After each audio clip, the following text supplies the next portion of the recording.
হাইস্কুলৰ প্ৰধান হামিদ চাহেব, আমাৰ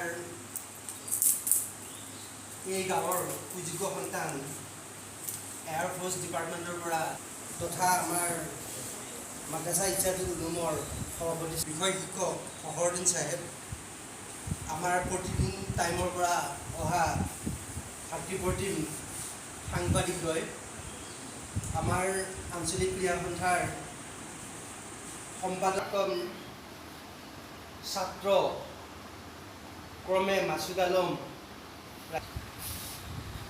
আৰু আমাৰ এই বিদ্যালয়ৰ কৰ্মচাৰীসকল আৰু আমাৰ খানুৱা মূলৰ অকল খানুৱা মূল বুলি মই নকওঁ, আমাৰ খানুৱা খানাদাৰী আৰু চৰ চাকৰি, আজি আমাৰ এই সভাখন চলাবৰ কাৰণে ইতিমধ্যে আমাৰ ভাতৃপ্ৰতিম ফখৰুদ্দিন আহমেদ চাহেবে আমাৰ উদ্দেশ্য বাখ্যিছোঁ।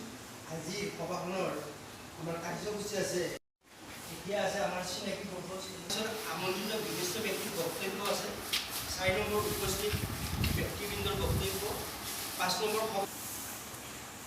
একাডেমিক ইনচাৰ্জ আৰু মাধ্যমিক বিদ্যালয়ৰ শিক্ষক ফখৰুদ্দিন আহমেদ,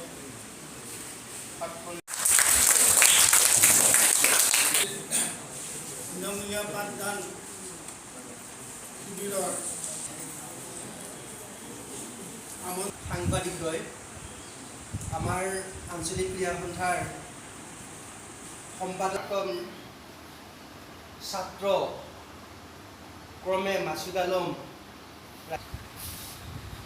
আৰু আমাৰ এই বিদ্যালয়ৰ কৰ্মচাৰীসকল আৰু কথা হ'ল শিক্ষা যিটো প্ৰক্ৰিয়া, শিক্ষা দান আৰু শিক্ষা গ্ৰহণ যিটো প্ৰক্ৰিয়া, এইটো হ'ল এটা জীৱনৰ অবিৰত প্ৰক্ৰিয়া। জন্মৰ পৰা মৃত্যুলৈকে এই প্ৰক্ৰিয়া চলি থাকে। বিশেষভাৱে যিটো মানে বিদ্যাৰ্থী বা শিক্ষাৰ্থীসকলৰ যিটো জীৱন, এই জীৱনটোত যাতে যিহেতু তেওঁলোকৰ যিটো দায়িত্ব যিটো সেইটো তেওঁলোকৰ বহুত কম থাকে, সেয়ে মাজতে একমাহ যদি বন্ধ হৈ যায় তেওঁলোকৰ পাঠৰ পৰা হয়তো ডিছলিংক হৈ যাব, পাঠৰ পৰা তেওঁলোক অব্যাহতি ল'ব। আৰু এইটো পাঠদান আৰু পাঠ গ্ৰহণ প্ৰক্ৰিয়াটো অবিৰতভাৱে ৰাখিবৰ কাৰণে এই ব্যৱস্থাটো কৰা হৈছে। আৰু খানুৱাত 2016-17 কৰা হৈছিল ব্যক্তিগত প্ৰচেষ্টাত, তাৰপিছত এইটো বন্ধ হৈ গৈছিল। এতিয়া আকৌ এই বছৰ আমাৰ খানুৱা আঞ্চলিক ক্ৰীড়া আৰু যুৱ কল্যাণ সংস্থা আগবাঢ়ি আহিছে।